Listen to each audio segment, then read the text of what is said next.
लिएर आएछ आज सम्मानहरु के लिएर आए त सुरुमै गरेर छैन अब क्लियर आयो यस्तो क्लियर आयो कि लेखेकै देखेको छैन अरे सम्झन ल आज अब स्ट्रक्चर डिस्क्रिट एन्ड कन्टिन्युम हेर्छौँ है सबसे फर्स्टमा ल थर्डमा दिनसम्म बात हो क्या म्याम सबसे बिम पछि सिधै त्यही हो डेफिनेसन लेखाएको थियो फर्स्टमा है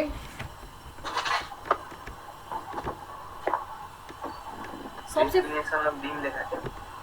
डेफिनेसन अफ बिम लेखाए अनि मैले 3S पनि लेखाएको थिएँ त के भन्छ यिनीहरू 3S लेखाएको थिएँ त स्ट्रेन्थ स्टेबिलिटी सर्भिसिबिलिटी डेफिनेसन लेखाएको थिएँ त मैले हो त्यही त हो त सेकेन्डमा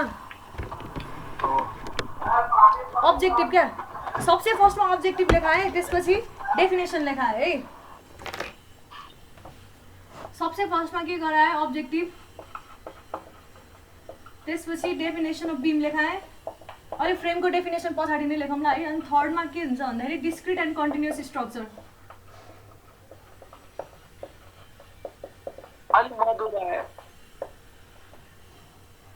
हो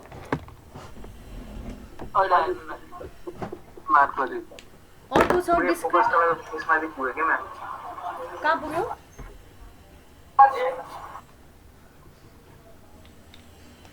हेर त अब डिस्क्रिट एन्ड कन्टिन्युम छ है अर्को अब हेर के हुन्छ भन्दाखेरि हामीले स्ट्रक्चरको डिजाइन गर्दाखेरि बेग्ला बेग्ला डिफ्रेन्ट टाइप्स अफ अजम्पसन्सहरू गरेको हुन्छौँ है अजम्पसन्स के हो कन्टिन्युम टु अजम्पसन्स आर मेड एउटा भनेको कन्टिन्युम भनेको के हुन्छ भन्दाखेरि कुनै पनि स्ट्रक्चर छ भने त्यहाँ चाहिँ पार्टिकल्सहरू कन्टिन्युअसली हुन्छ यसलाई हरेक एलिमेन्टलाई लिएर साध्यै लाग्दैन भन्ने कुरो हरेक एलिमेन्टलाई लिएर साध्यै लाग्दैन भन्ने कुरा चाहिँ केले भन्ने भयो कन्टिन्युमले भन्ने भयो त्यसरी डिजाइन गर्छौँ भने त्यो बेलामा कसरी डिजाइन गर्नु पर्ला भन त हरेक पार्ट सानो सानो एलिमेन्टल एरियालाई लिएर साध्यै लाग्दैन भन्ने हो भने त्यसलाई कसरी डिजाइन गरिन्छ भन त मलाई के युज गरिन्छ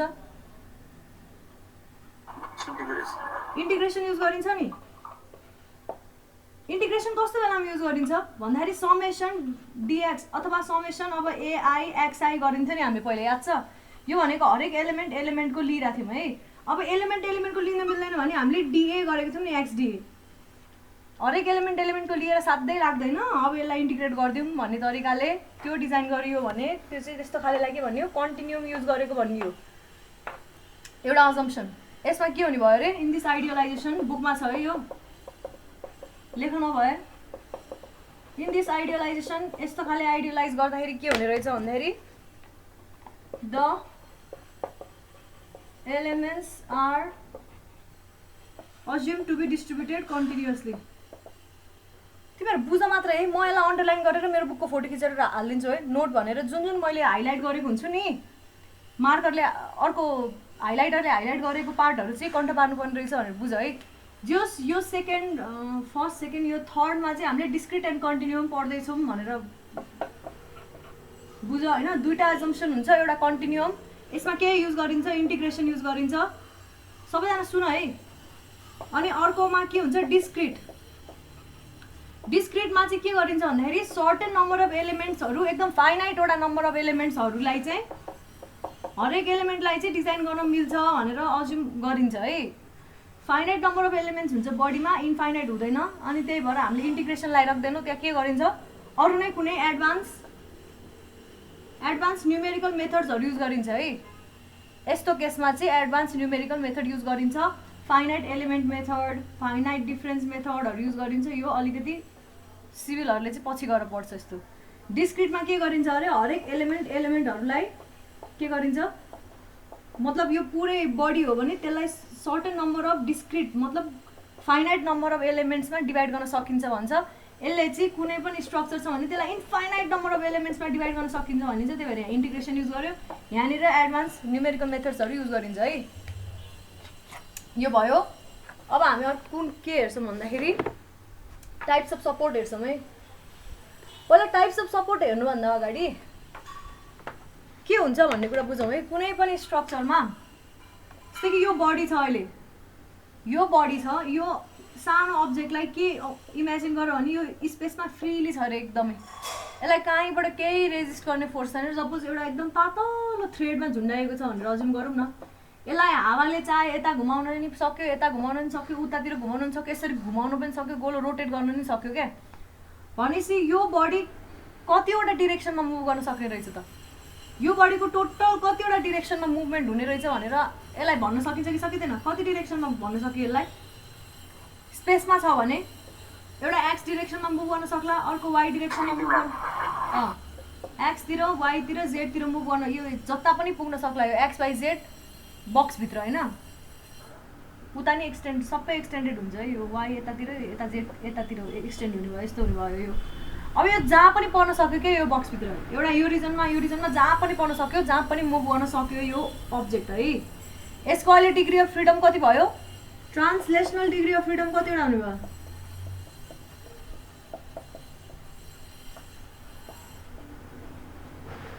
कतिवटा हुनुभयो यहाँ? एक्सतिर वाइतिर जेडतिर जहाँ पनि मुभ गर्न सक्यो 3 वटा हुनुभयो होइन। त्यसै गरी यो बडी जता पनि जुन एक्सिसको अबाउटमा पनि रोटेट गर्न सक्ने भयो, हो कि न? भनेपछि रोटेसन पनि एमएक्स एमवाई एमजेड भनेको वाइजेड प्लेनमा रोटेट गऱ्यो भने एमएक्स आउने भयो, एक्सजेड प्लेनमा रोटेट गऱ्यो भने एमवाई आउने भयो, र वाइजेड प्लेनमा एक्सवाई प्लेनमा रोटेट गऱ्यो भने एमजेड आउने भयो। भनेपछि स्पेसमा हुँदा टोटल डिग्री अफ फ्रिडम कतिवटा हुने रहेछ? 6 वटा। यस्तोले गर्दा पहिला सुरु डिग्री अफ फ्रिडम बुझौँ है। अघि मैले टाइप्स अफ सपोर्ट भने है, त्यो नलेखौँ। फोन नम्बरमा डिग्रिज अफ फ्रिडम भन।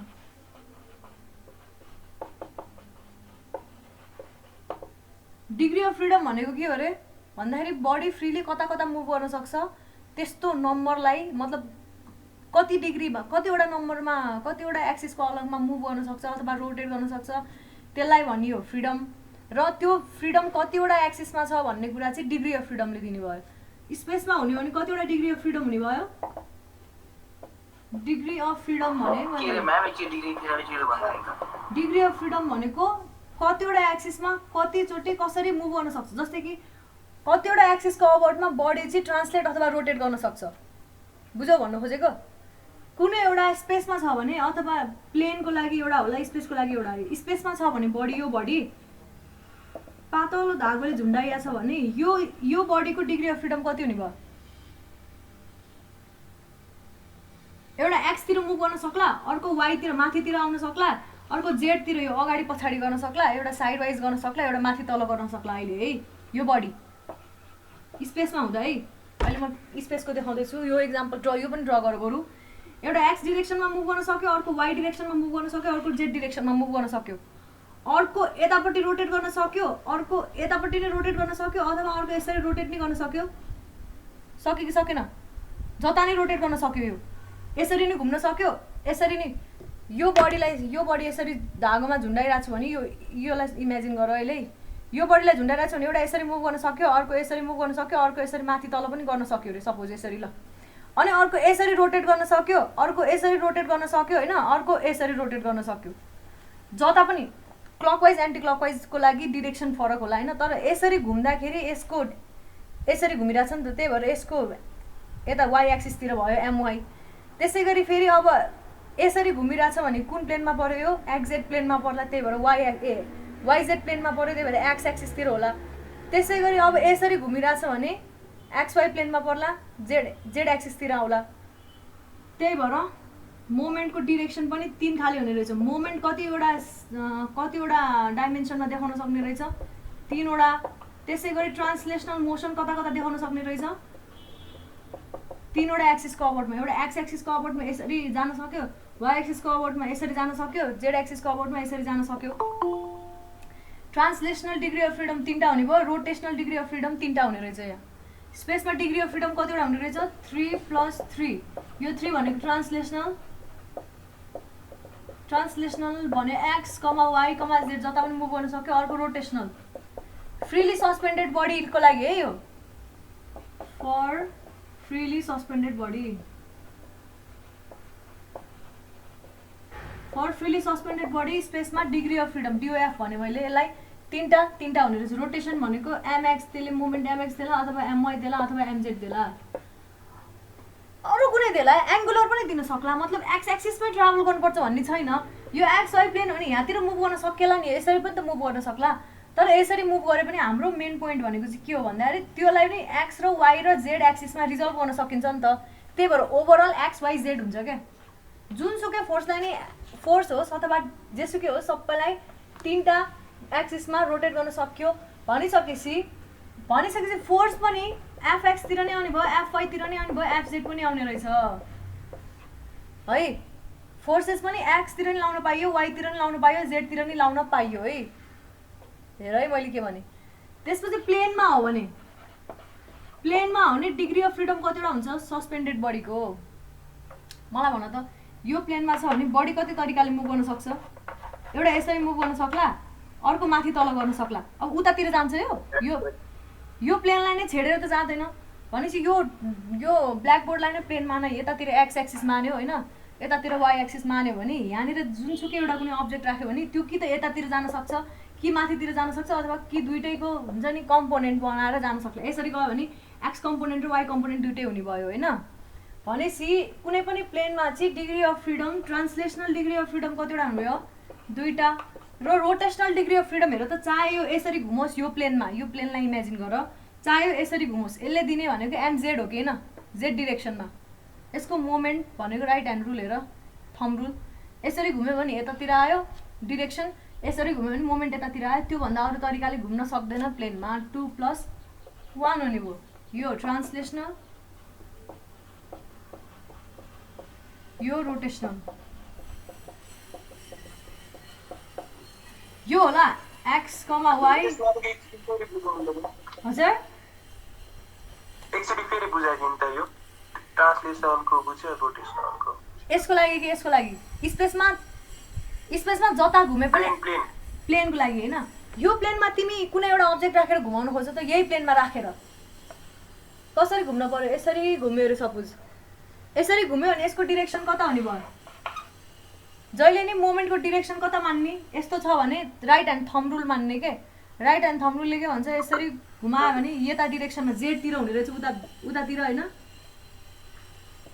उतातिरलाई एक्सले इन्डिकेट गरिन्छ। र यसरी घुम्यो भने यसरी घुमिरहेछ भने अब यो बाहिरतिर आयो, त्यसलाई पोइन्टले इन्डिकेट गरिन्छ है। जे होस् एमजेड, यो केसमा एमजेड भयो भने यो केसमा माइनस एमजेड हुने रहेछ, नेगेटिभ मोमेन्ट आउन चाहिँ सेम भन्नाले एउटै डिरेक्सनमा मोमेन्ट आउन सक्ने रहेछ। जसरी घुमे पनि, चाहे यसरी घुमोस् चाहे यसरी घुमोस्, तर यसले दिन सक्ने मोमेन्ट भनेको जेड डिरेक्सनमा मात्रै हो। रोटेसनल फ्रिडम भनेको एउटा रहेछ र ट्रान्सलेसनल फ्रिडम भनेको दुईटा रहेछ, एक्स र वाइतिर है। भनेपछि मैले फोर्सेस पनि यो बडीलाई कहाँ लाउन सक्छु?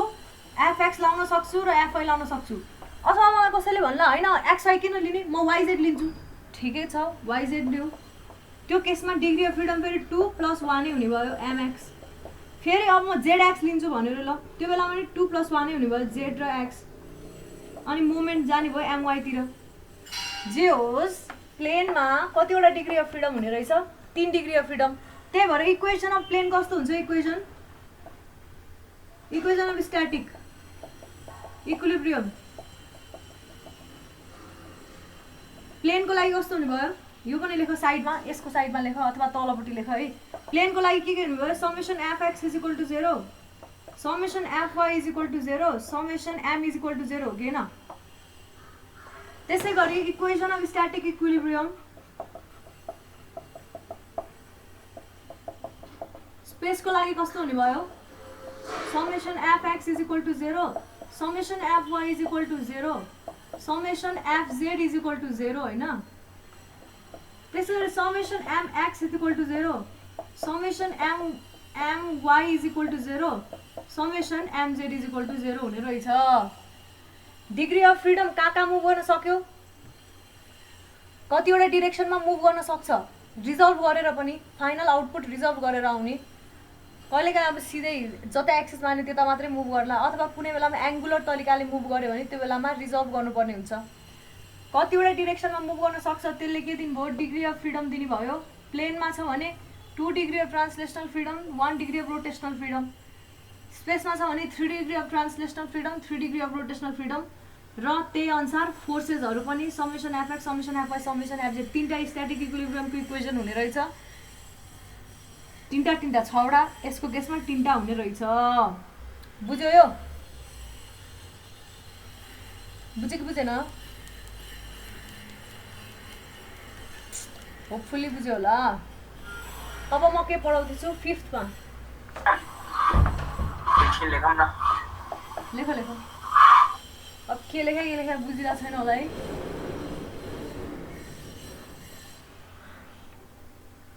हल्का गजाङ गुजुङ लेख्नु भएको त्यस्तो म्यानेज गरेर लेख्नु चाहिँ भएको नोट नबनाएपछि यस्तै हुन्छ डिग्री अफ फ्रिडम लेखौँ फर फ्रिली सस्पेन्डेड बडी स्पेसमा degree of freedom 3+3 translational rotational X Y Z MX MY MZ FX FY FZ यो लेखेपछि यो लेख्दा नि भयो इक्वेसन अफ स्ट्याटिक इक्विलिब्रियम स्पेसको लागि summation FX equal 0 summation FY equal 0 summation FZ equal 0 यो त्यसपछि फेरि डिग्री अफ फ्रिडम कहाँको लागि प्लेनको लागि भनेर लेख प्लेनको लागि चाहिँ के हुने रहेछ 2+1 हुने रहेछ ट्रान्सलेसनल र रोटेसनल दुईटा ट्रान्सलेसनल एउटा रोटेसनल ट्रान्सलेसनल एक्स र वाई डिरेक्सनमा होला FX X FY rotational MZ होला अथवा अरू कुनै जे भन्दा नि भयो अनि equation of static equilibrium summation FX equal 0 summation FY equal 0 summation M equal 0 एमजेडलाई एम मात्रै भन्दा भयो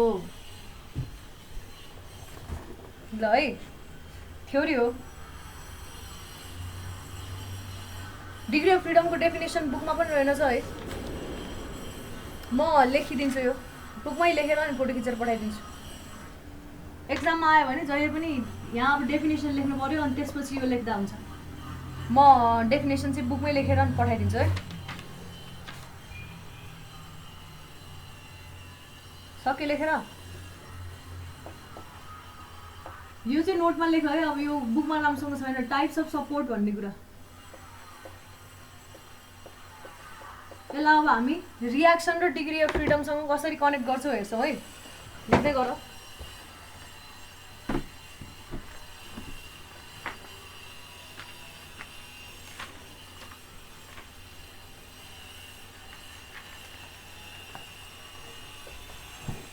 भयो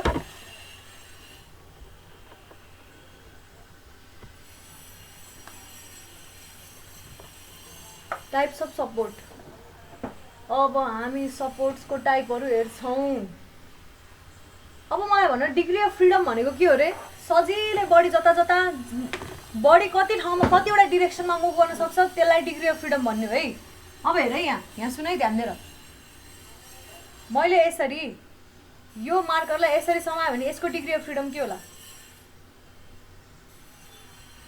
यो पोइन्टमा डिग्री अफ फ्रिडम के होला भन त मैले यस्तो जोडले समाएँ अब यसलाई मैले हल्लिनै दिन के हजुर जेरो अब तर मैले यहाँनिर एउटा बल राखिदिएँ अरे होइन सकेट बल सकेट जोइन्ट राखिदिएँ अरे होइन अनि त्यसपछि यहाँ मुनि पाङ्रा नै राखिदिएँ अरे अब है पाङ्रा राखिदिएर यो खुरुरु गुड्न सक्छ अरे अब हेर यो पोइन्टमा है यो पोइन्टमा दुईटै ठाउँमा राखिदियो भने अब यो खुरुरु गुड्न सक्छ भने यसको डिग्री अफ फ्रिडम कतिवटा हुनुभयो हेर लेफ्ट राइट मात्रमा यसरी घुम्न सक्यो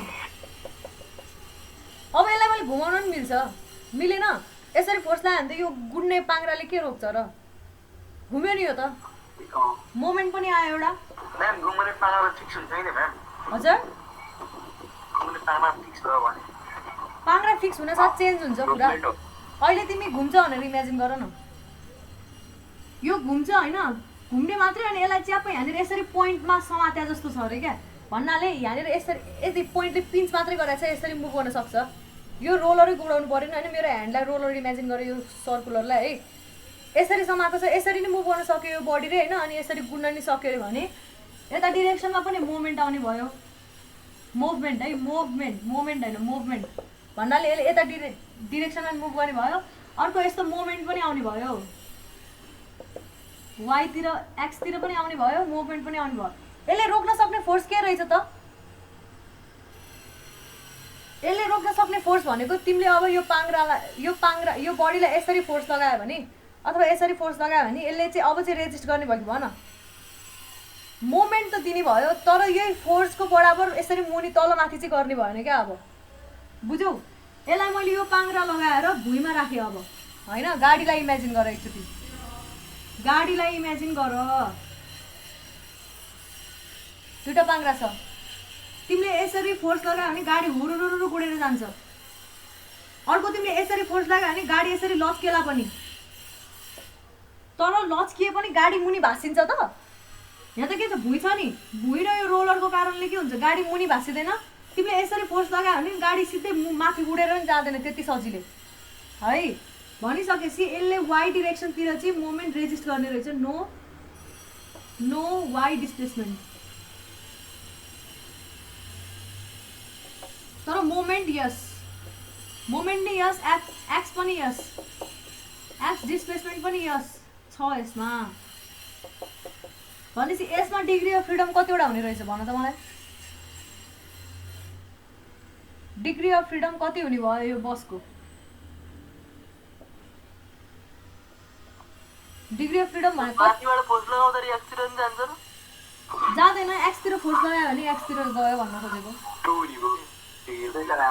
दुईटा हुने भयो डिग्री अफ फ्रिडम दुईटा हुने रहेछ बसको लागि अथवा रोलरहरू लागेको छ भने है किनभने एक्सतिर मुभ गर्न दिनु अब मैले अर्को खाले के लगाएँ ढोका लगाएँ ढोका इमेजिन गर एकचोटि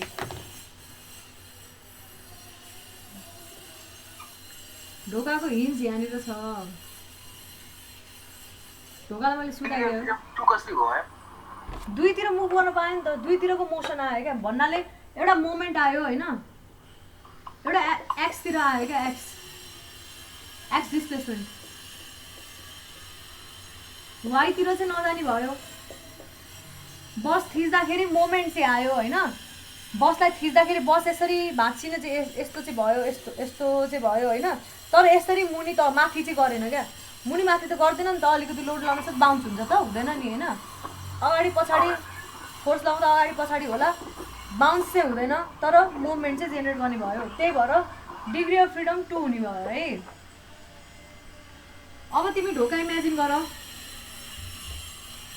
एउटा हुने भयो कसरी एउटा हुने भयो भनिदेऊ त मलाई यो ढोका भयो र ढोकालाई के गर्न सकिन्छ ढोकालाई हेर सबैजनाले हेर है तिम्रो ढोकालाई तिमी माथिबाट फोर्छौ तिम्रो ढोका मुनि जान्छ यो ढोका भयो अरे सपोज हिन्जमा छ है यहाँ हिन्ज छ म यसरी ढोका खोल्न पाउँछु है तिमीले यसरी माथिबाट फोर्स दियौ भने ढोका कहीँ जान्छ त्यहीँको त्यहीँ बस्छ त्यसै गरी तिमी यसरी फोर्स देऊ ढोका कहीँ अब यतातिर सर्छ त अब हिन्जै छोडेर यतातिर सर्दैन उता लामो पनि हुँदैन तर के हुन्छ मुभमेन्ट चाहिँ दिन्छ यसरी स्विङ हुन्छ कि हुँदैन यसरी ढोका खोल्दाखेरि मुभमेन्ट दिने भयो यो हिन्ज हो हिन्जको केसमा मुभमेन्ट आयो भनेपछि डिग्री अफ फ्रिडम कतिवटा हुने भयो ढोकाको लागि हजुर हिन्ज भनेको तिमी ढोका जहाँनिर ठ्याक्क अड्काएको हुन्छ नि त्यो मेन ढोका जहाँ हुन्छ त्यो ढोका कहाँनिर छोएको हुन्छ दुई ठाउँमा यसरी यहाँ हिन्ज लागेको हुन्छ नि यस्तो पोइन्टमा क्या त्यो हिन्ज हो त्यो हिन्जको केसमा के हुने रहेछ डिग्री अफ फ्रिडम एउटा मात्रै हुने रहेछ रोलर भनेको बसको पाङ्ग्रा जस्तो इमेजिन गर बसको पाङ्ग्रामा डिग्री अफ फ्रिडम दुईटा हुने रहेछ हिन्जको केसमा डिग्री अफ फ्रिडम 1 हुने रहेछ अब जहाँनिर फोर्स रेजिस्ट हुन्छ त्यहाँनिर के आउँछ अब अर्को केस पनि हेरौँ अघि मैले जुन बेसरी च्यापेँ नि जस्तै कि यस्तो अब्जेक्ट छ मैले यहाँ मुनिबाट पनि च्यापिदिएँ माथिबाट पनि च्यापिदिएँ भने यता नि च्यापिदिएर ल यता नि च्यापिदिएँ उता नि च्यापिदिएँ भने न यो एक्सतिर जान्छ न यो वाइतिर मुभ गर्न पाउँछ यो खालि के हुन्छ यसमा मोमेन्ट पनि आउँदैन यहीँनिर त मोमेन्ट पनि आउँदैन अलि यहाँतिर आएर मोमेन्ट आउला है थोरै यहाँ लच्केला अलिकति बिचतिर आएर लच्केला यहाँनिर त एक थोपो केही लच्किँदा पनि लच्किँदैन है सपोर्टै भएको ठाउँमा होइन त बेसरी कसेर समाएको केस भयो यो चाहिँ कुनै यस्तो अब्जेक्टलाई बेसरी कसेर समाएको केसमा न यो उता गयो न यो ठेल्यो भित्र न मुनि जान्छ न माथि जान्छ यो न रोटेट हुन्छ है यहाँ हिन्ज भएको केस के यहाँ फिक्स सपोर्ट भन्छ यसलाई यसको बारेमा म सबै लेखाउँछु अहिले बुझ्ने कुरा गर है यो केसेसमा डिग्री अफ फ्रिडम कति हुने रहेछ त सपोर्ट भएको ठाउँमा 0 हो डिग्री अफ फ्रिडम 0 हुने रहेछ हेर यहाँ कस्तो हल्ला भाइ हल्का त मोमेन्ट हुन्छ नि त्यसमा मोमेन्ट हुँदैन यहाँनिर त मोमेन्ट पनि हुँदैन भाइ रोलर र हिन्ज भएको ठाउँमा यहाँ मोमेन्टहरू आउला यहीँदेखिबाट बडी मुभ हुन थाल्छ हिन्ज भएको ठाउँमा हेर न हिन्ज जहाँनिर लागेको छ त्यहीँनिरबाट बडी यसरी मुभ भइदिएर हुन्छ ढोकामै रोलर भएको ठाउँमा पनि जहाँनिर रोलर हुन्छ त्यहीँदेखिबाटै बडी यसरी मुभ गरेर हुन्छ तर फिक्स सपोर्ट भएको ठाउँमा तिम्रो यहीँनिरबाट बडीको मुभमेन्ट देखिँदैन अलि परतिरबाट मुभमेन्ट देखिन थाल्छ अलि परतिरबाट बुझ्यौ हजुर हजुर त्यो ढोका स्लाइड गर्ने खालको भयो भने चाहिँ ढोकामाथि हल्के स्लाइड गर्ने खालको हुन्छ नि त्यसमा कति हुने भयो डिग्री अफ फ्रिडम भनिदेऊ त मलाई हो त्यसमा चाहिँ एक्सर्साइजमा वान नि भयो एफएक्स मात्रै हुने भयो त्यो केसमा बुझ्यौ हिन्जवाला ढोका भनेको चाहिँ अर्को भयो त्यो चाहिँ के भयो मुनिपट्टि त्यो चाहिँ मुनिपट्टि स्लाइड मात्रै गर्ने भयो त्यो त रोलर जस्तो पनि भयो तर रोलर रेस्ट्रिक्टेड रोलर भनौँ न रोल त गर्न पाउने भयो होइन पाङ्ग्रे राखे जस्तो सोचौँ न तर के हुने भयो भन्दा माथि यसरी रोटेट पनि नहुने भयो 1 डिग्री अफ फ्रिडम फिक्स हुने भयो त्यो चाहिँ त्यसमा मोमेन्ट आउने भएन अब यो फिक्स सपोर्ट पनि बुझ्यो है मैले के भन्न खोज्दै थिएँ यार अघि ए रियाक्सनको बारेमा है मलाई भन त जहाँनिर फोर्सलाई रेजिस्ट गरिन्छ जहाँ फोर्सलाई रेजिस्ट गरिन्छ त्यहाँ के आउँछ न्युटन्स थर्ड ल भनिदियो त मलाई कसैले जहाँ फोर्स रेजिस्ट हुन्छ त्यहाँ रियाक्सन आउँछ हो किन जहाँनिर फोर्स रेजिस्ट हुन्छ त्यहाँनिर मुभमेन्ट पनि रेजिस्ट हुन्छ मुभमेन्ट है मुभमेन्ट होइन मुभमेन्ट जहाँनिर मुभमेन्ट भन्नाले फोर्सले त मुभमेन्ट क्रिएट गर्ने हो फोर्स नलाइकन त बडी स्टेसनरी छ नि स्टेसनरी नै रहन्छ युनिफर्म स्पिडमा कुदिरहेछ नि युनिफर्म स्पिडमै कुदिरहन्छ त्यो न्युटन सेकेन्ड ल हो भनेपछि बडीले यदि मुभमेन्ट देखाउँछ भने त्यो केसमा फोर्स एक्ट भएको हुन्छ एक्टेड तर त्यो फोर्स एक्ट भएर त्यसलाई रेजिस्ट गरिएन रेजिस्ट गरायो भने त मुभमेन्ट देखाउँदैन थियो नि त फोर्सको बराबर इक्वल अपोजिट रियाक्सन आइसकेपछि के हुन्छ इक्वल अपोजिट ठ्याक्कै सेम टु सेम आइदियो भने त्यो फोर्सलाई रेजिस्ट गर्न सक्ने इन्टर्नल फोर्सेसहरू रहेछ इन्टर्नल फोर्सेसहरू रहेछ भनेदेखि के हुन्छ इन्टर्नल फोर्सेसहरू सेम टु सेम आयो भने बडीले एक थोपो पनि मुभ गर्दैन जस्ताको जस्तै बस्दिनु भयो तर इन्टर्नल फोर्सेस केही हदले कम भइदियो भने एक्सटर्नल फोर्स अलिकतिले मात्रै बढी भइदियो भने त्यो केसमा मुभमेन्ट देखिने रहेछ अब हाम्रो केसमा हेर रोलरको केसमा जहाँ फोर्स रेजिस्ट हुन्छ त्यहाँ रियाक्सन हुन्छ भने है बसको केसमा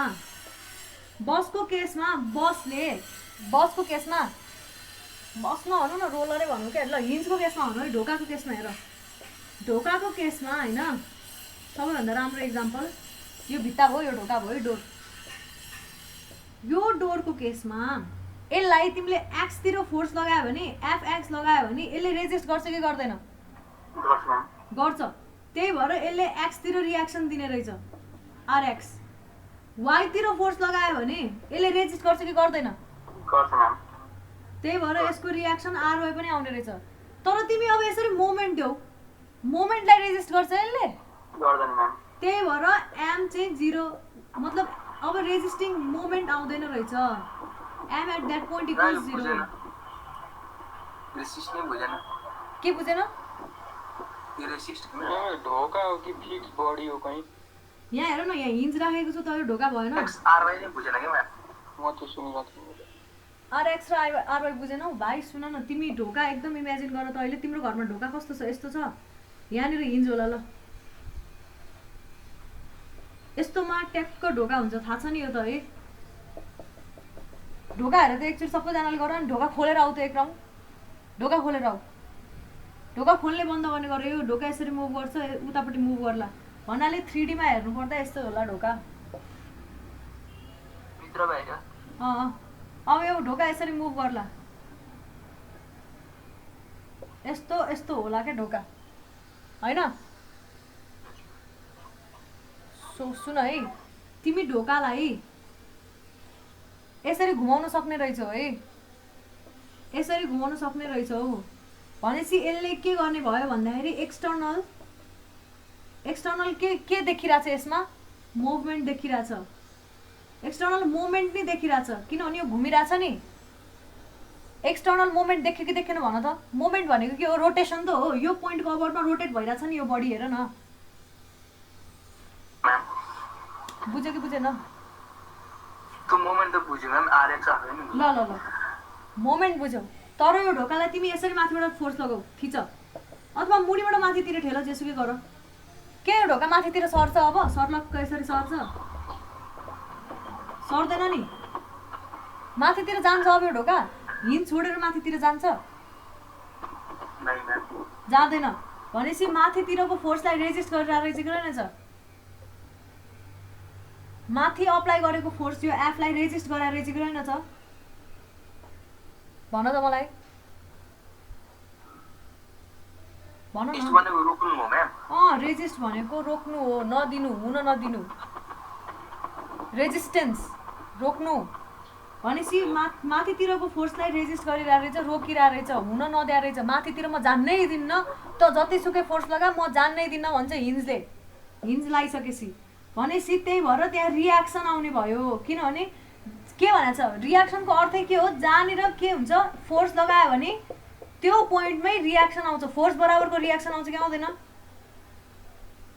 फोर्स बराबरको रियाक्सन आउँछ यदि फोर्स बराबरकै रियाक्सन आयो भने के हुन्छ बडी मुभ गर्न पाउँदैन फोर्स यति धेरै छ कि उसले बडीले त्यति धेरै रियाक्सन दिन सक्दैन भने त्यो केसमा मात्रै बडी मुभ गर्ने हो अब यो केसमा मुभ गर्दैन ढोका माथितिर सर्दैन भनेदेखिबाट ठ्याक्कै फोर्स तिमीले जति लगायो त्यति बराबरको रियाक्सन यो बडीले दिने रहेछ यो ढोकाले दिने रहेछ त्यही भएर रियाक्सन एउटा वाइ डिरेक्सनमा आउने भयो है अर्को अब तिमी ढोकालाई यसरी भित्र बाहिर नघुमाऊ कि ढोकालाई यसरी तान्न खोज तन्काऊ ढोकालाई तन्काउन खोज यसरी तान्न खोज यहाँबाट अलिक क्लियर फिगर बनाऊ है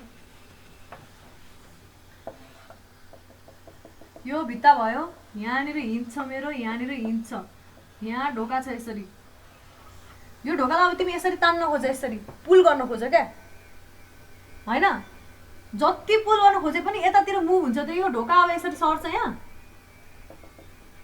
सर्छ अथवा ढोका तन्केला अलिअलि तन्केला एउटा लिमिटभित्र तन्केला तर यो ढोका सर्दैन है नसर्नु भनेको यहाँ रियाक्सन आउनु हो कि होइन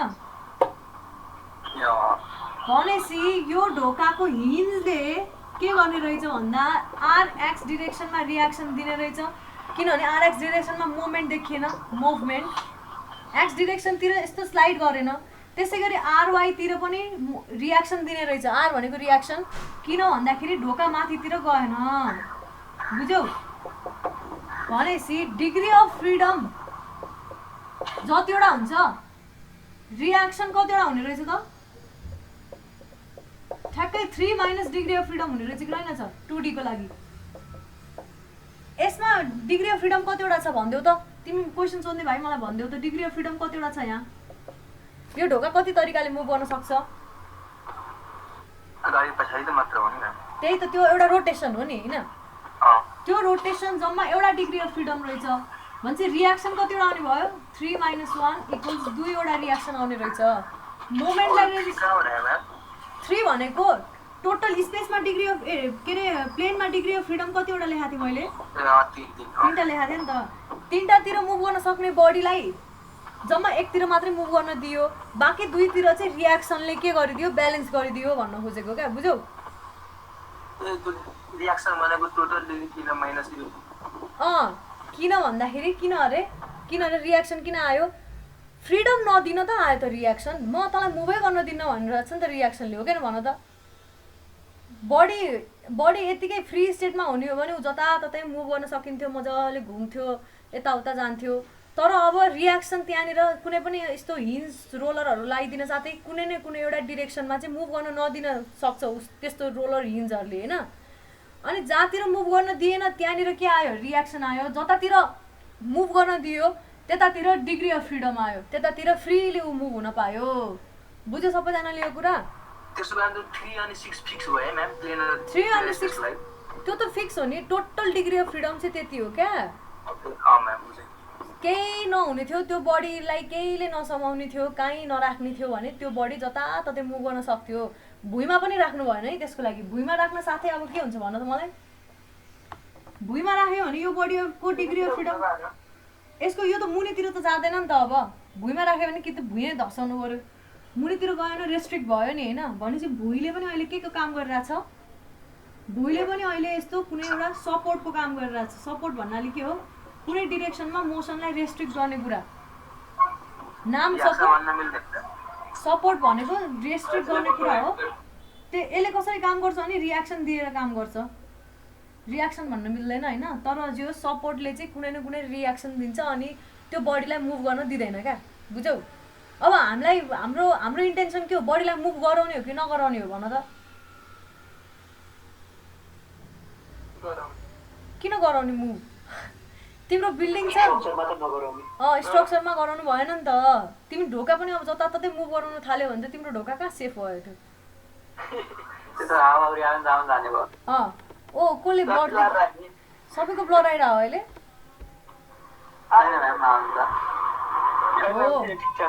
रेकर्डिङ छ एकदम रेकर्डिङ छ, आउने जाने छ। रेकर्डिङ छ भाइ छ। यो हालिदिनु है, म लाइन गरेर भर्खरै आएको कि हालिदिन्छु होइन, एकदम ध्यान दिएर हेर है। कुनै ब्लड छैन त मिनिट स्लो भएर हुन्छ बर्बाद हुन्छ त। ल रियाक्सन कतिवटा खाले हामीले यस्तो स्ट्रक्चरहरूमा चाहिँ कतिवटा खाले सपोर्ट दिने रहेछौँ र अनि तिनीहरूको डिग्री अफ फ्रिडम र तिनीहरूमा आउने रियाक्सनहरू हेरौँ है त। लेखौँ ल। अब नेम अफ सपोर्ट नाम लेखौँ, एउटा नेम अफ सपोर्ट है। अनि केले सिम्बल एन्ड रियाक्सन होइन, डिग्री अफ फ्रिडम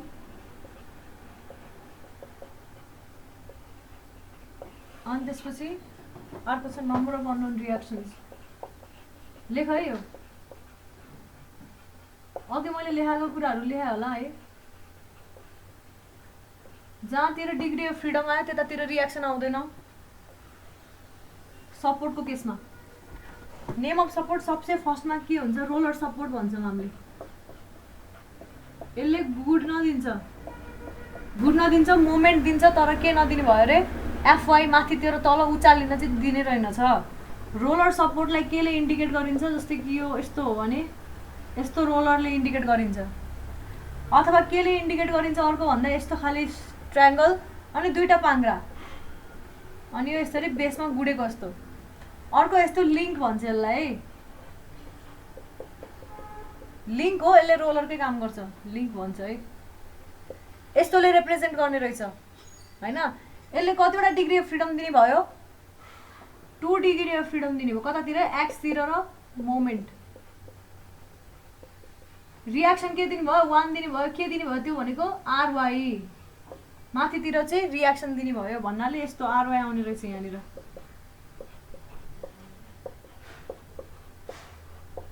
यसले माथितिर जान नदिने भयो नि त, त्यही हो। त्यसको लागि ब्यालेन्स गर्नलाई के आएको रहेछ त भन्दाखेरि रियाक्सन आएको रहेछ, माथितिर जाँदैन। किन जाँदैन भन्दा रियाक्सन आयो, त्यही भएर अब यो रियाक्सनले यसरी तलतिर तिमीले फोर्स लगायो भने यसले यसरी रियाक्सन दिन्छ, अथवा तिमीले यसरी फोर्स लगाइरहेछौ भने यसले ठ्याक्क उल्टो डिरेक्सन चेन्ज हुन्छ है। यो आरवाईको डिरेक्सन अपै हुनुपर्छ भन्ने छैन, जस्तो पनि हुनसक्छ, तर यस्तो दिने रहेछ। सेकेन्ड टाइपको हेरौँ, सेकेन्डलाई भन्छ हिन्ज सपोर्ट, हिन्ज अथवा के भन्छ पिन।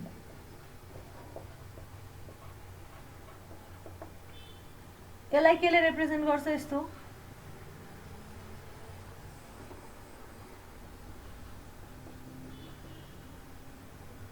यसले कतिवटा रियाक्सन दिने भयो भन त मलाई। एउटा माथितिर नि मुभ गर्न दिँदैन, अर्को यतातिर नि मुभ गर्न दिँदैन कि दिन्छ कि दिँदैन, दायाँ बायाँ माथि तल पनि गर्न दिँदैन नि त। यसले दुईटा रियाक्सन दिने भयो। अर्को यसलाई यसरी नै रिप्रेजेन्ट गरिन्छ है, यहाँ यसरी भयो अनि यहाँ पनि यसरी रेस्ट्रिक्ट भयो क्या। हेर न यहाँनिर, यसलाई हेरेर थाहा भइसक्यो तिमीलाई, यहाँ चाहिँ स्ट्रक्चर यस्तो छ, यो कन्टिन्युस देखाएको है। भित्तामा पनि पुरै भित्रसम्म आउन दिँदैन अनि मुनि पनि धसिन दिएको छैन भनेपछि यो यता पनि जाने भएन, यता पनि जाने भएन। त्यही भएर यहाँ नि रियाक्सन आयो, यहाँ पनि रियाक्सन आउने भयो, यहाँ पनि रियाक्सन आउने भयो। न यो बडीलाई यता आउन दियो, न यो बडीलाई यता आउने तलतिर जान दियो, तर यो बडीलाई यसरी घुम्न चाहिँ दिन्छ। त्यही भएर डिग्री अफ फ्रिडम कति हुने भयो, एउटा हुने भयो, त्यो भनेको मोमेन्ट।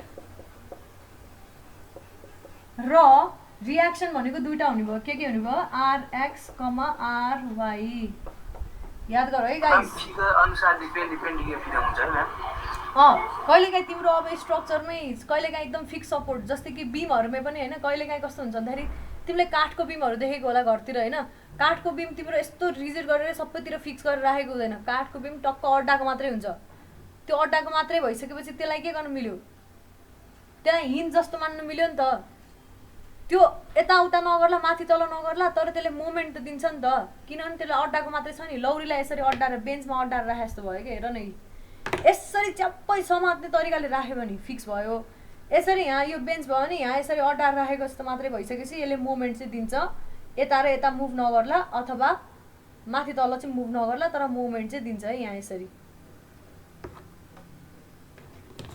अब घरतिरको आरसीसी बिम त के हुने भयो फिक्स हुने भयो नि कन्क्रिटको कोलमले ड्याममै कन्क्रिटिङ गरिदिएको हुन्छ हो न त्यो फिक्स सपोर्टको जस्तो काम गर्ने भयो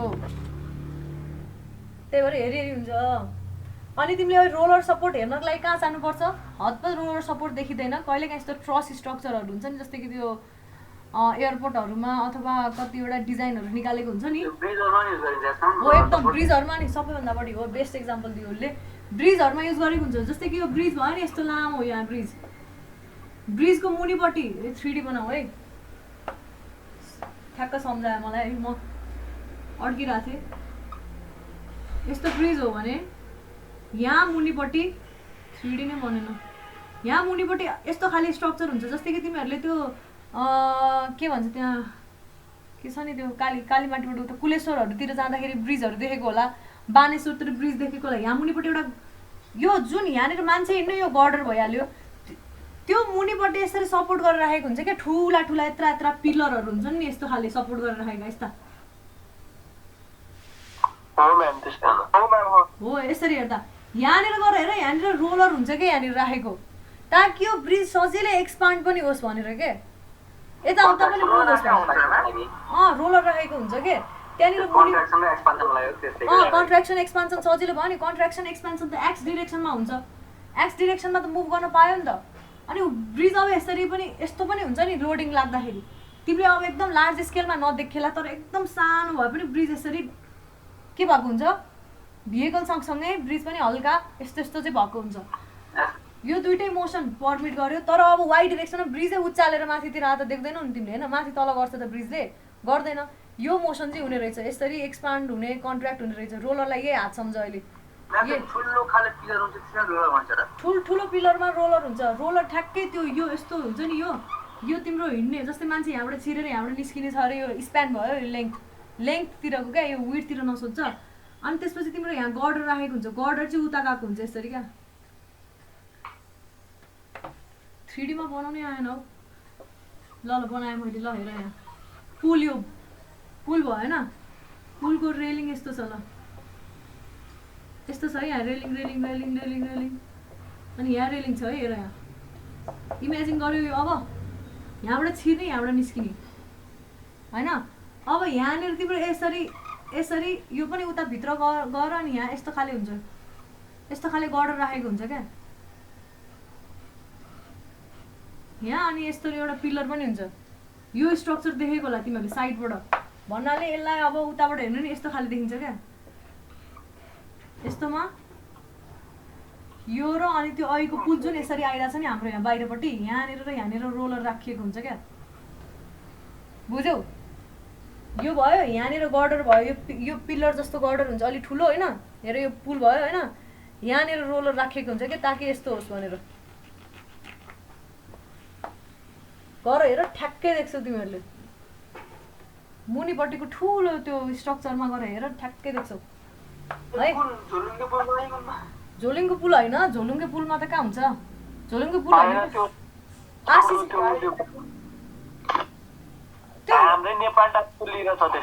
त्यो नेपाल डाक मात्रै होइन क्या बानेश्वर सेम त रोल देखेन क्या मैले त्यहाँ बागमती पुल हेर न उस्ता अंगलतिरको बागमतीको अलङमा हेर त कति ठाउँमा पुलहरू के भन्दैछ बागमतीको अलङमा कतिवटा पुलहरू छ हैन त्यो पुलहरू सबैमा त्यस्तै छ के प्राय जस्तो ठुलठुलो पुलहरू छ नि त्यो कुलेश्वर हुँदै खोला जान्छ नि त्यो बानेश्वर हुँदै जाने खोला ठुलठुला पुलहरू राखेछ नि यत्रा रातो पुलमा चाहिँ खै याद गरेको छैन रातो पुलमा नि होला सायद रातो पुलमा नजिकै छ हेर्न मन लाग्यो रातो पुलमा होइन बिजुली बजारको पुलमा छ है हेर न त्यही छ त के को पुल बिजुली बजारको पुल क्या पण्डलको कहाँ हो त्यो बिजुली बजार कलेज आउने बेला हेरिएन नि त्यही हेरेर बिजुली बजारको पुल क्या त्यो ट्रसवाला ब्रिज छ त हाम्रो अहिले नयाँवाला क्या बानेश्वरनिर क्या कति राम्रो बनाएको छैन म्याम त्यो लाइट साइड सबै ट्रेन वाला पुल के ट्रेन वाला लाइट पुल हो त्यसको मुनिपट्टि पनि छ जस्तो लाग्यो म एकचोटि गएको थिएँ ल हेर यहाँ 3 नम्बरमा अब म्याम त मैले नि हेरेको थिएँ हजुर काठको उरमा हेरेर आउने त ल सबैतिर गएर हेर न लकडाउन सकेपछि नेटमा अहिले खोज अहिले देखिन्छ क्या ल फिक्स सपोर्ट भनेको कस्तो हुने भयो अरे भन्दाखेरि च्याप्पेको जस्तो हुने भयो त्यसलाई यसरी रिप्रेजेन्ट गरिन्छ युजुअली यो सपोर्ट यहाँनिर यता नि च्याप्यो यता नि च्याप्यो कतै पनि मुभ गर्दैन भनेपछि यो कतै पनि मुभ गर्दैन भने डिग्री अफ फ्रिडम कतिवटा हुने भयो 0 1 कतै मुभ गर्दैन भनेर छु फिक्स बजी त हो म्याम हजुर म्याम तपाईँ त्यो हिल्स प्रिन्सिपलमा फर्स्ट नम्बर फिगर त फिक्स सपोर्ट जस्तै फर्स्ट नम्बरको फिगर यस्तो थियो होइन हेर्दाखेरि त फिक्स सपोर्ट जस्तै होइन यस्तो ट्रायङ्गल देख्न साथै फिक्स सपोर्ट होइन भनेर बुझ है त्यसलाई मेटाएर यस्तो चाहिँ हुने भयो क्या फिक्स सपोर्ट यस्तो हुन्छ भनेपछि यहाँ रियाक्सन कतिवटा आउने भयो भनिदेऊ त मलाई कसैले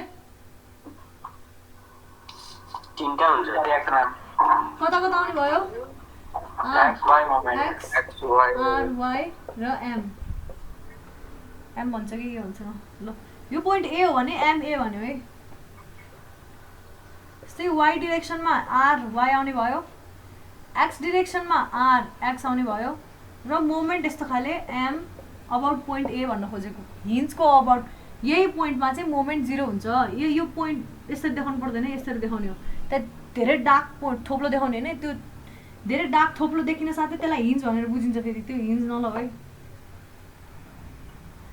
मोमेन्ट हुन्छ न म्याम त मोमेन्ट हुँदैन होइन त्यही भएर मोमेन्टलाई रेजिस्ट गर्ने इन्टर्नल मोमेन्ट हो क्या यो रेजिस्टिङ मोमेन्ट हो बुझ्यौ एक्सटर्नल मोमेन्ट र रेजिस्टिङ मोमेन्ट बुझ है रेजिस्टिङ मोमेन्ट भनेको के हुने भयो त्यसले चाहिँ रेजिस्ट गरेको मोमेन्टलाई रेजिस्ट गर्ने मोमेन्ट हो त्यो नभएको मोमेन्ट हो ल अब अर्को के हेरौँ भन्दाखेरि अर्को पर्ख है के लेखेको छु मैले नोटमा अब टाइप्स अफ लोड हेरौँ है सपोर्ट थिएन स्पेसिफिकेसन अफ लोड कति नम्बर थियो त्यो 5 नम्बर थियो है टाइप्स अफ लोड 6 नम्बर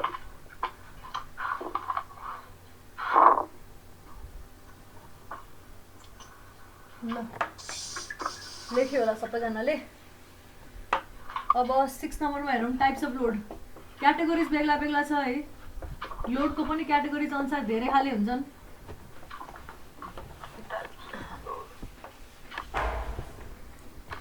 ल लेखौँ पहिला सुरु फर्स्टमा on the basis of nature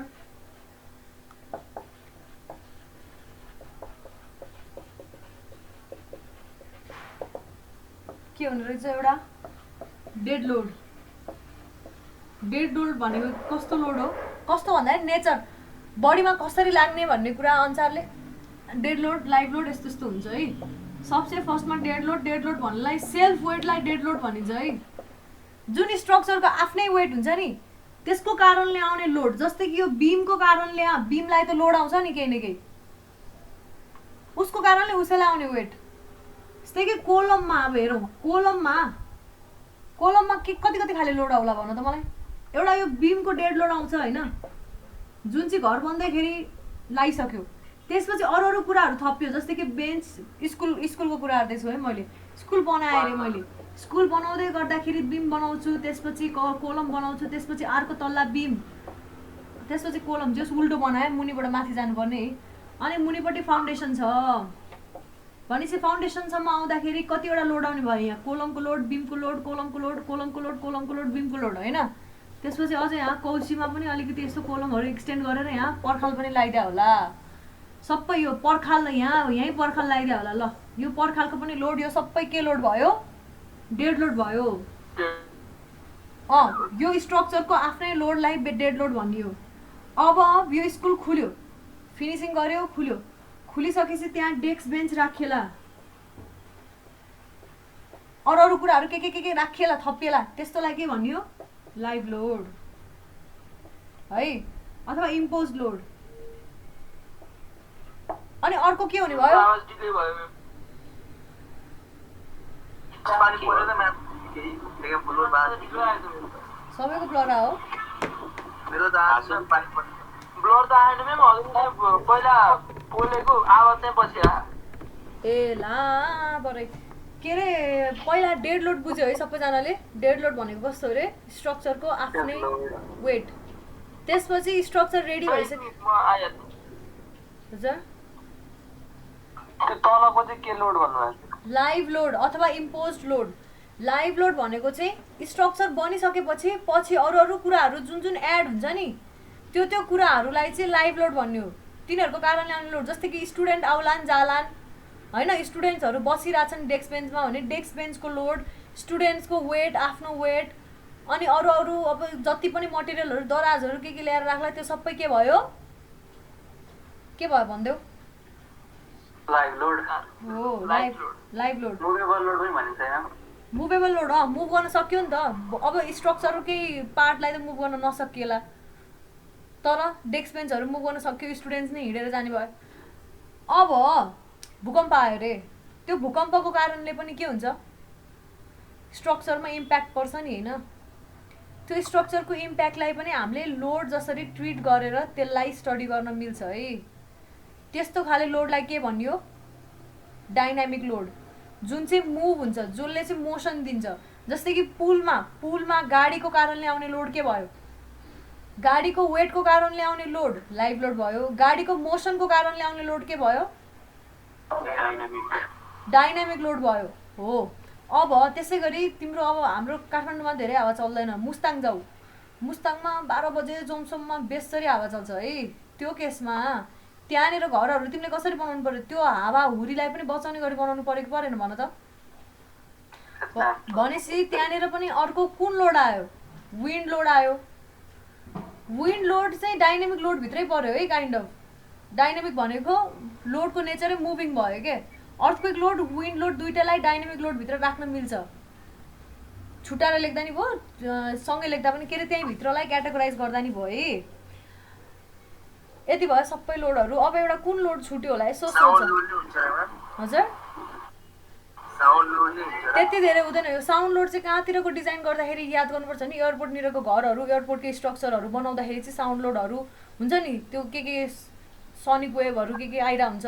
त्यो केसमा चाहिँ तिमीले हजुर एयरपोर्टतिर त अर्थक्वेक लोड पनि गराउनुपर्छ।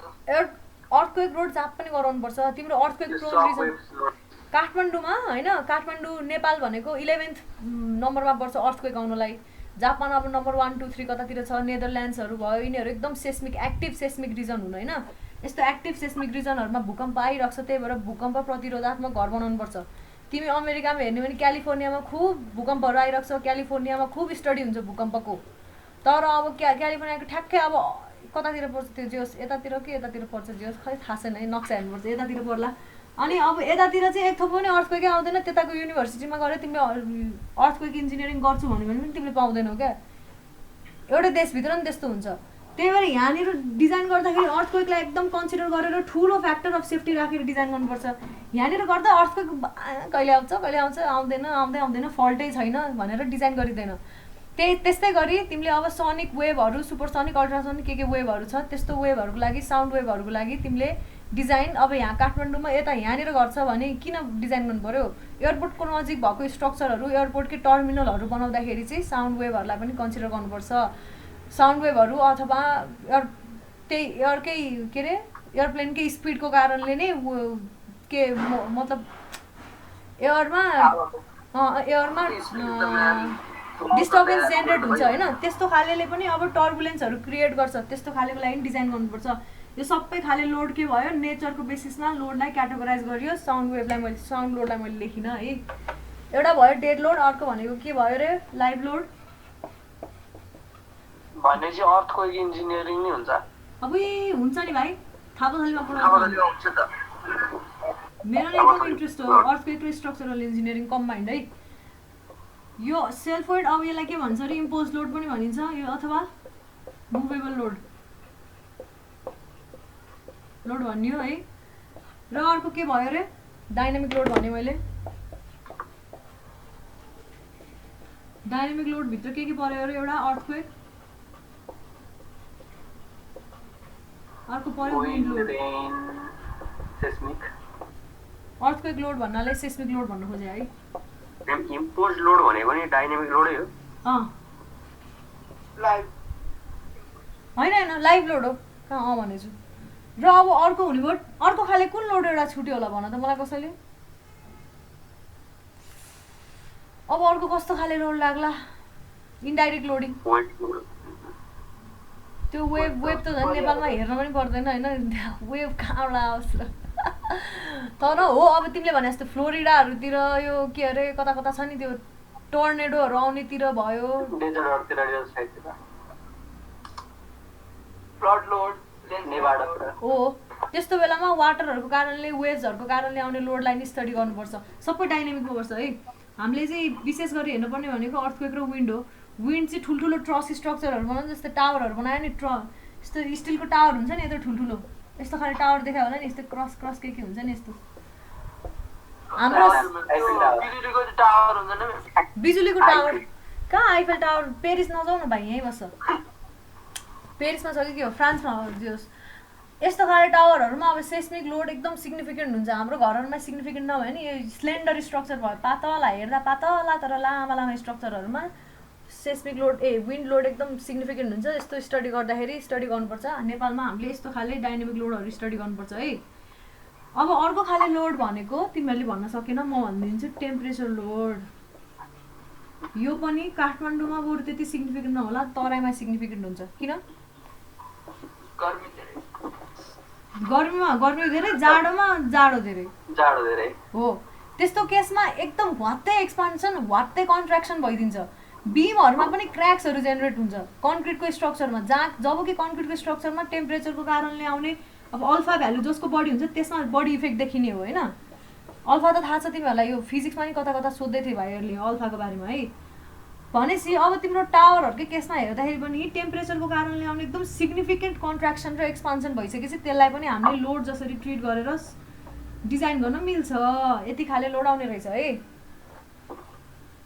On the basis of nature. अब अर्को हेरौँ, on the basis of intensity अथवा एक्टिङ मेकानिजम।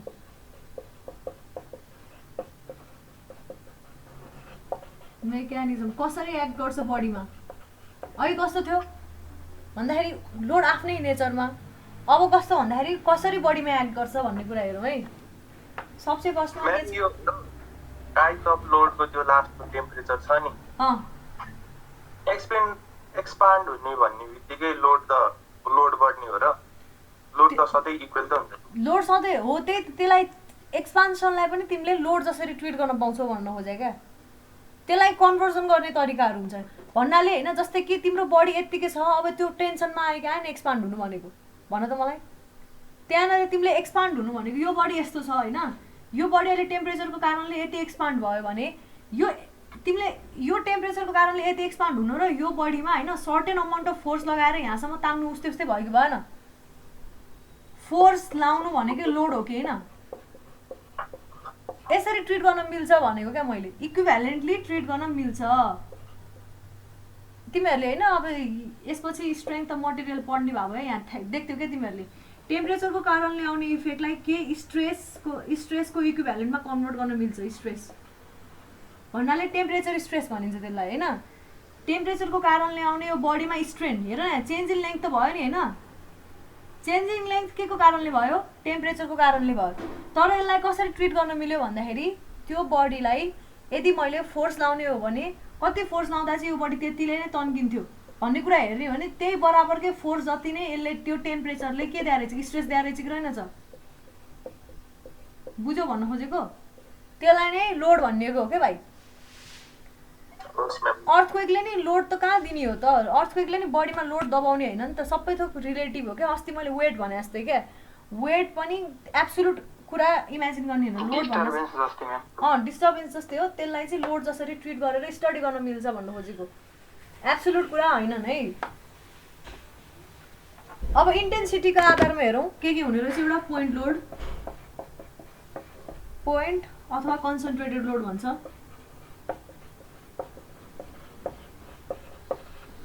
अर्को भयो युनिफर्मली डिस्ट्रिब्युटेड लोड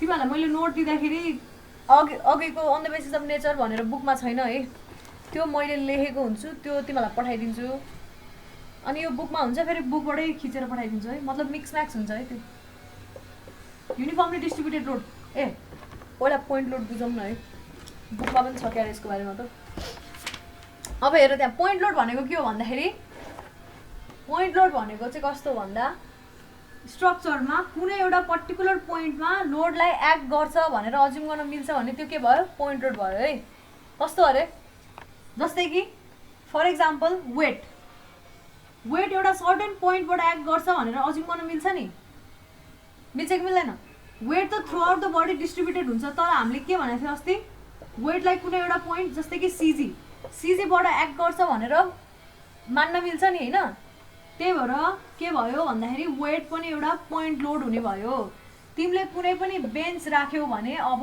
यो स्ट्रक्चर बिममाथि यो बिममाथि होइन बेन्च राख्यो भने यो बेन्चले के काम गर्ने भयो पोइन्ट लोड दिने भयो point load which is equal to weight of beam bench यसले पोइन्ट लोडको काम गर्ने भयो बुझ्यौ यस्तो खाले लोडलाई पोइन्ट लोड अथवा कन्सन्ट्रेटेड लोड भनियो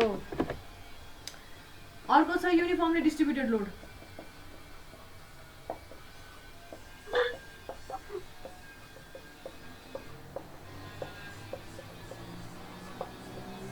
यो चाहिँ कस्तो हुने भयो भन्दाखेरि यो बिम तपाईँले के भन्नु खोज्नु भएको थियो उमा पोइन्ट लोडमा पोइन्ट लोड भनेको चाहिँ यस्तो खाले लोड हो जुन चाहिँ स्ट्रक्चरमा एउटा कुनै पोइन्टमा मात्रै एक्ट गरेको छ भनेर मान्न मिल्छ भनेको क्या अनि त्यो तपाईँले त्यो अघि त त्यो बक्सलाई पुरै प्लेनमै राखिदिएपछि त त्यो पुरै स्क्वायर कि पुरै रेक्ट्याङ्गल नै प्यारालाली लाग्ने भएन त त्यो लोड त्यसो भयो तिमीले वेट र सिजी पढेको के अर्थ रह्यो भन त मलाई सेन्ट्रोइड पढेको हो कि भाइ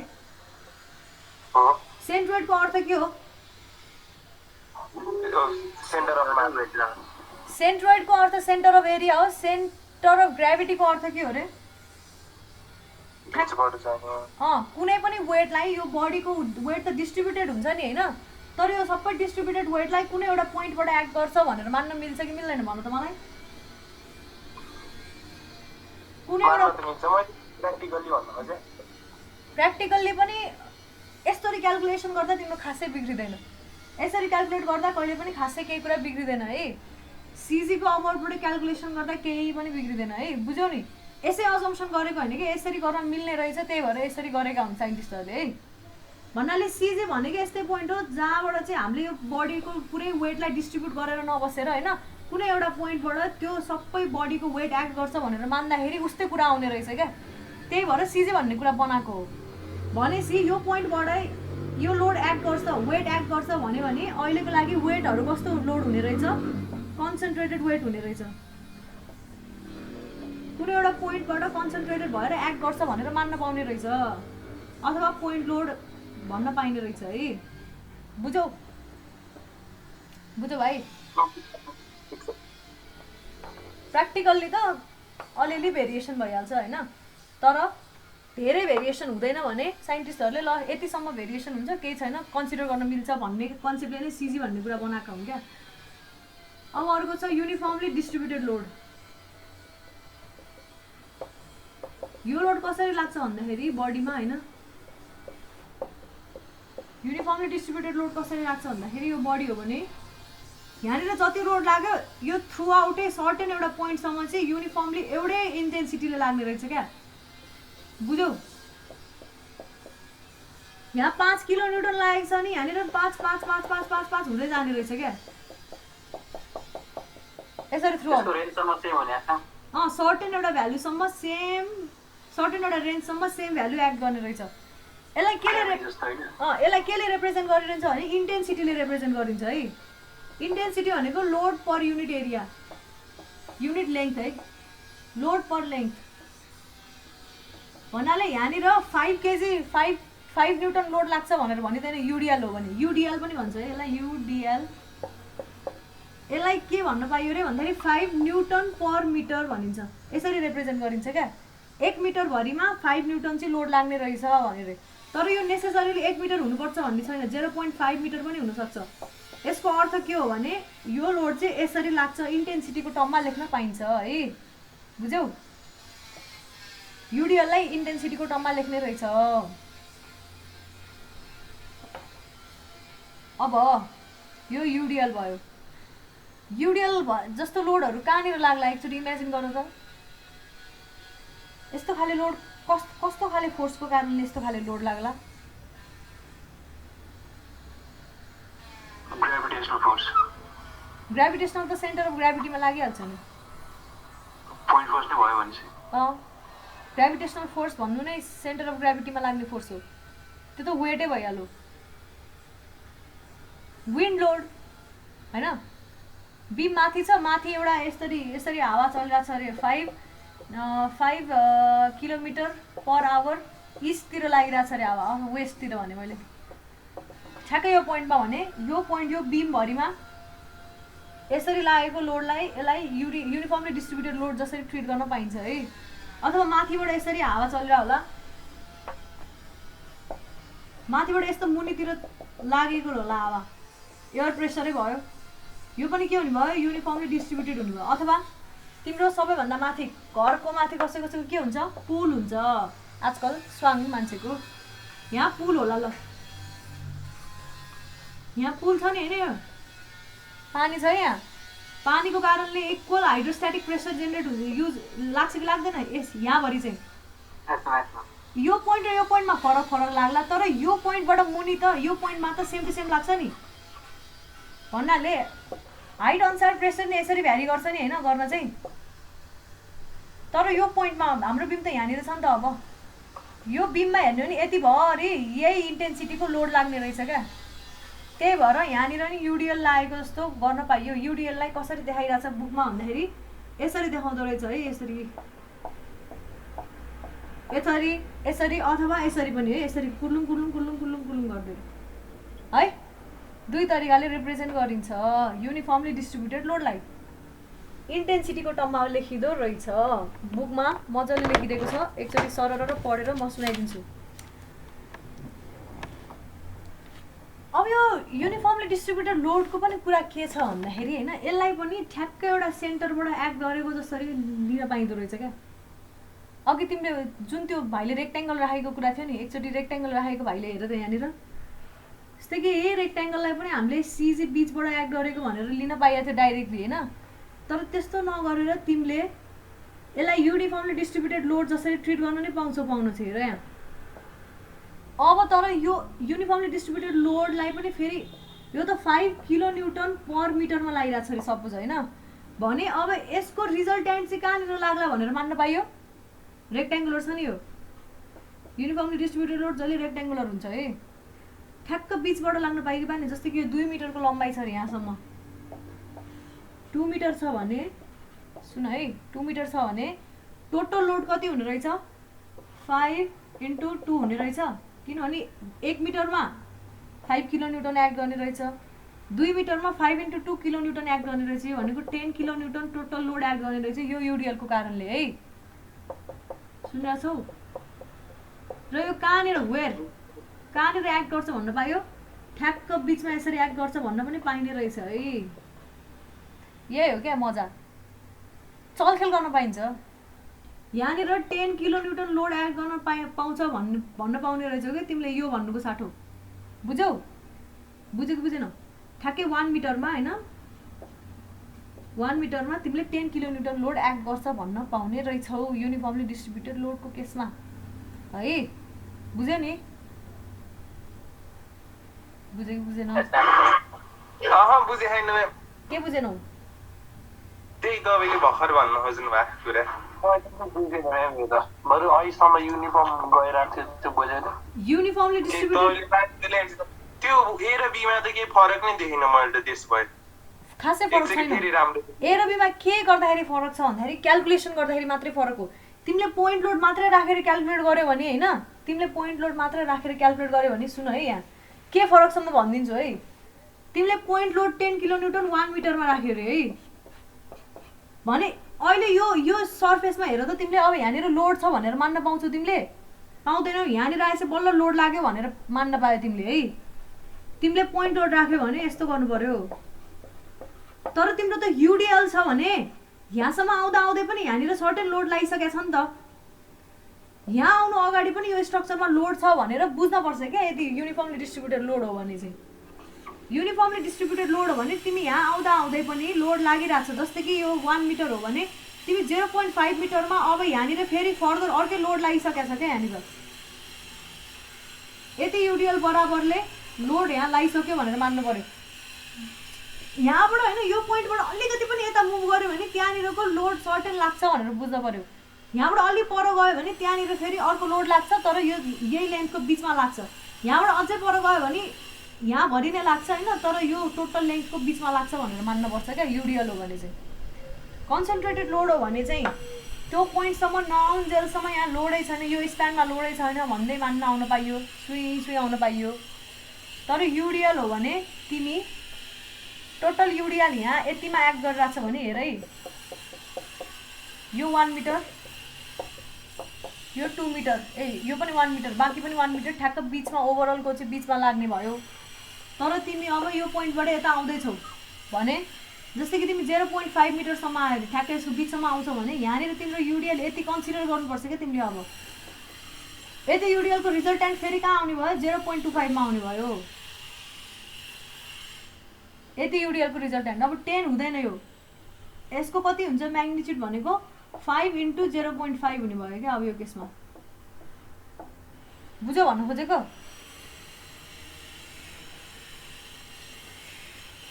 भाइ यति हो युडिएल र उसमा पोइन्ट लोडमा फरक सबैले बुझ्यो अर्को त्यो सोध्ने भाइले बुझ्यो कि बुझेन भाइ के पोइन्टको के भन्नुभएको थियो त्यो कुरा म सबै मेटर एकदम मजाले एकदम ठुलो डायग्राम बनाएर देखाउँछु ल पोइन्ट लोडको कन्डिसनमा यहाँ रेक्टेंगल मात्र हैन ट्रायंगल नै भन्नु ट्रायंगल भयो भने त्यसलाई युनिफर्मली डिस्ट्रिब्युटेड लोडै भन्दैन क्या युनिफर्मली डिस्ट्रिब्युटेड लोड भनेकै रेक्टेंगल हो यस्तो यसरी लाग्ने हो हजुर पोइन्ट लोडमा चाहिँ के पोइन्ट लोडमा किन ट्रायंगल अज्युम गर्नु पोइन्ट लोड भनेकै यसरी लाग्ने लोड हो लो यसरी नलागेर यसरी लाग्ला बडी भयो यसरी लाग्ला अथवा यहाँ यसरी लाग्ला यो त फेरि एक्सियल फोर्स हो यसलाई मैले अहिले भर्टिकल र हरिजन्टल भर्टिकल फोर्सलाई हेरिरहेको छु क्या भर्टिकली एक्टिङ पोइन्ट लोडलाई हेरिरहेको छु है एउटा यो सँगसँग यो 5 मिटरला छ हैन यो 5 मिटर छ है टोटल स्प्यान 10 मिटर छ रे यहाँ मेरो लागेछ रोक अब मेरो यहाँनिर छ यहाँदेखिबाट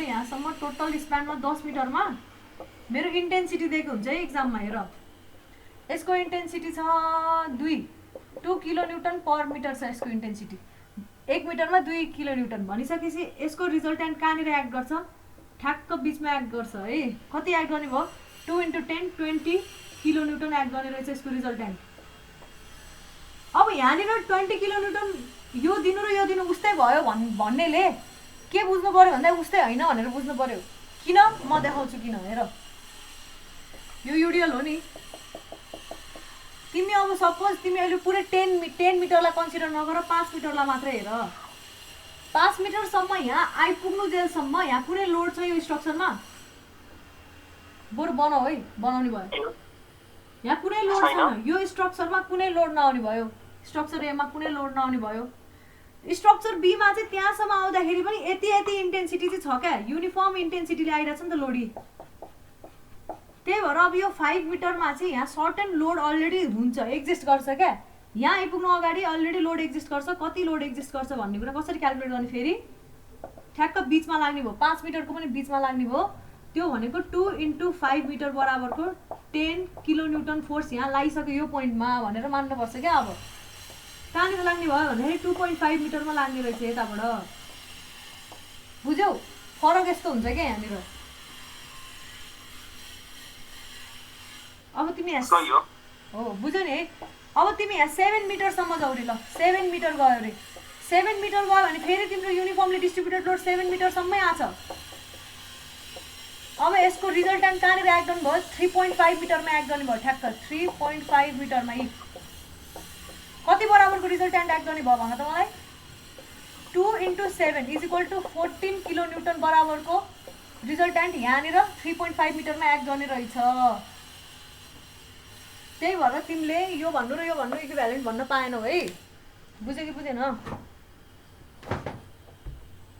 फोर्समा चाहिँ धेरै टुक्राउन मिलेन, युनिफर्ममा चाहिँ टुक्रा गरी निकाल्न मिल्यो। युनिफर्ममा लोड छ भने त्यो कन्सिडर गर्नै पर्छ क्या। अलिकति पनि यता मुभ गर्न सक्छ, यहीँनिर मुभ गर यतिमा भएको इन्टेन्सिटी नि कन्सिडर गर्नुपर्छ। यहाँ मुभ गर्यो भने यतिमा भएको इन्टेन्सिटी कन्सिडर गर्नुपर्छ। पोइन्ट लोडमा चाहिँ यहाँनिर फोर्सै छैन फोर्सै छैन फोर्सै छैन, आहा मलाई त केही फोर्सै लागेको छैन भन्दै भन्दै भन्दै भन्दै बडी आइरहेको छ। ठ्याक्कै यहाँ गएपछि स्वाट्ट फोर्स लाग्यो क्या, ठ्याक्कै फोर्स लाग्छ। यहाँनिर चाहिँ अगाडिदेखिबाट फोर्स लाग्दै गयो, ओहो लाग्यो ओहो लाग्यो लाग्यो लाग्यो। भेरिएसनै हेर न। अब भेरिएसन कस्तो नि भयो, यहाँनिर यसरी सिधा आइरहेको थियो अरे भने ठ्याक्क यस्तो भयो क्या, खसेको जस्तो हुने रहेछ। यो पनि हेर्छु अहिले डायग्राम। यसमा चाहिँ कस्तो हुने भयो, अलिअलि अलिअलि मलाई दबायो मलाई दबायो मलाई दबायो भन्दै भन्दै भन्दै भन्दै आइरहेको छ कि यो केसमा चाहिँ माथिबाट यसरी भ्यारी गरेर आउँछ। यो डायग्राम पनि देख्छौ देख्न चाहिँ, बुझ्यो है। अब next uniformly varying load C भनेको थियो मैले। युनिफर्मली भ्यारिङ लोड छ है, यसलाई भन्छ युभिएल। अहिलेलाई युडिएल भन्छ, अहिलेलाई युभिएल भन्छ है। सर्टकट पनि याद गर। यो चाहिँ जहिले ट्रायङ्गुलर फर्ममा हुन्छ। युनिफर्मली भ्यारिङ लोड जहिले कस्तो हुन्छ अरे यसरी हुन्छ भन्नाले भेरिएसन चाहिँ युनिफर्म हुने भयो कि सिधा। अघि युनिफर्मली डिस्ट्रिब्युटेड यो सिधा थियो, अहिले यो चाहिँ एङ्गुलर सिधा हुने भयो। बुझ्यो?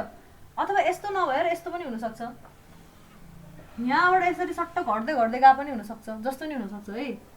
अब यस्तो खाले लोडमा पनि तिमीले कुरा त्यस्तै त्यस्तै हो।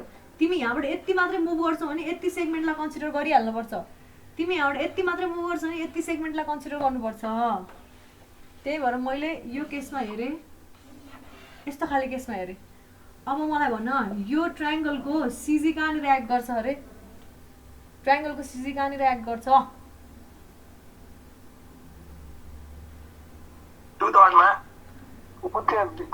यो पोइन्टबाट 2/3 कि यो पोइन्टबाट बिच 2/3?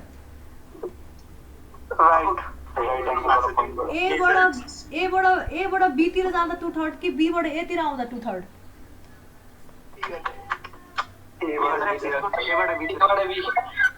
एबाट बीतिर आउँदा 2/3 मा, बीबाट एतिर आउँदा 1/3 मा हैन त।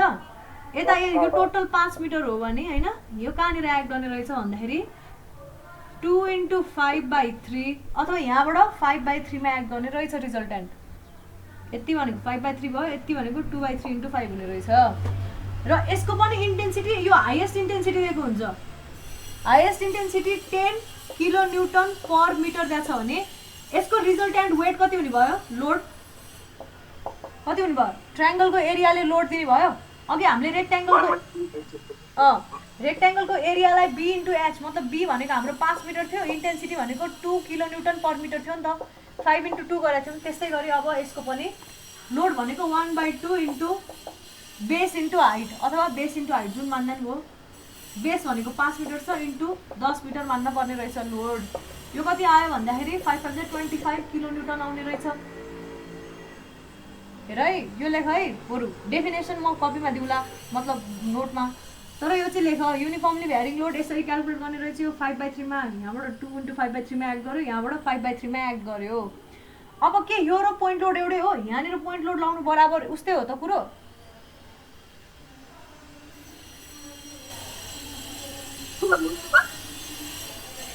यहाँनिर युडिएल यसरी युडिएल लाउनु र यहाँनिर यही बराबरको 25 किलोन्युटन बराबरको युडिएल लाउनु एउटै हो त कुरो हो सेन्टोरोइड भनेको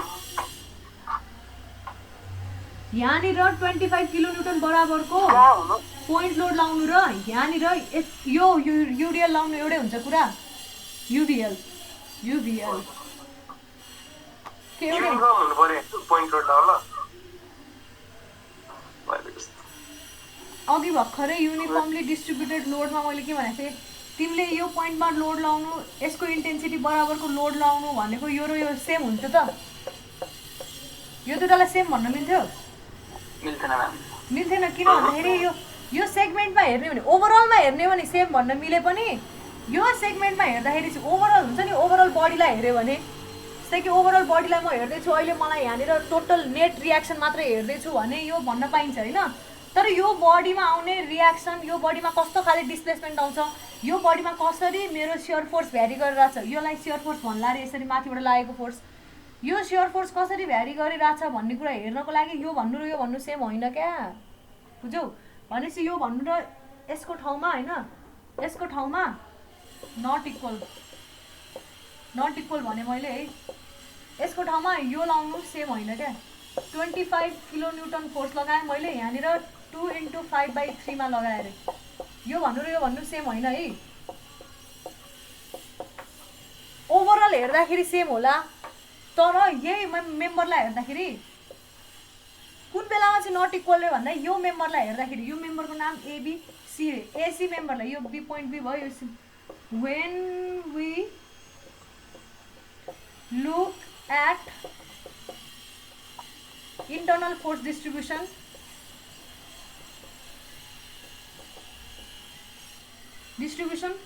for member AC these two systems are not equivalent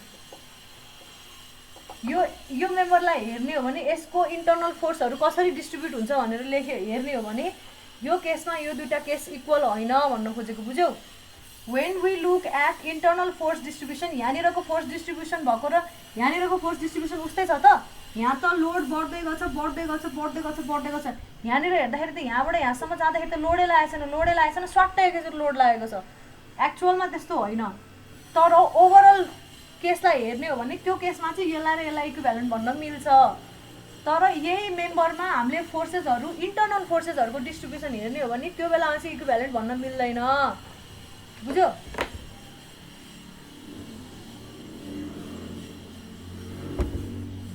बुझ्यो कि बुझेन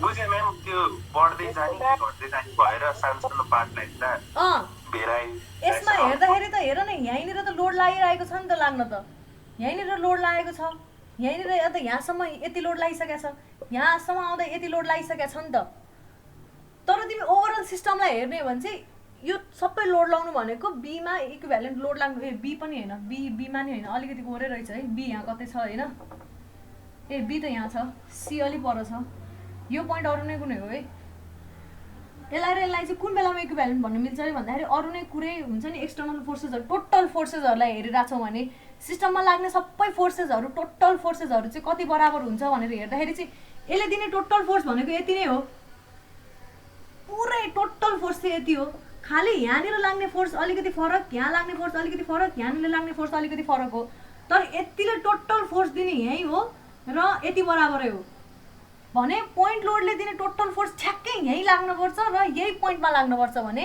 युडिएलले दिने टोटल फोर्स पनि यही पोइन्टमा लाग्नु पर्ला भेरिएसन हेर्ने हो भने चाहिँ यहाँनिर फेरि लोडै आउँदैन भन्न चाहिँ पाइँदैन के किनभने यहाँ सर्टेन अमाउन्ट अफ लोड लागेकै हुन्छ के यहाँसम्म आउँदाखेरि सर्टेन अमाउन्ट अफ लोड लाग्दै गएर तिनीहरूको रिजल्टेन्टलाई चाहिँ यस्तो भन्न पाइयो तर यो टोटलै फोर्स चाहिँ यहाँनिर लाग्छ अब अरू फोर्सेसहरु हेर्नै पर्दैन भनेर यो मेम्बरलाई एनालाइज गर्दाखेरि पनि त्यस्तो गर्यो भने चाहिँ ठुलो गल्ती हुन्छ किनभने यो मेम्बरमा झड्याङ्ग फोर्स लागेको होइन के यहाँनिर त बिस्तारै फोर्स लाग्दै गएर यति फोर्स रिजल्टेन्ट यहाँनिर आएको त्यही भएर यो मेम्बरलाई एनालाइज गर्ने हो भने यस्तो फोर्सेसहरुलाई यस्तो इक्विभ्यालेन्ट मान्न मिल्दैन है बुझ्यो है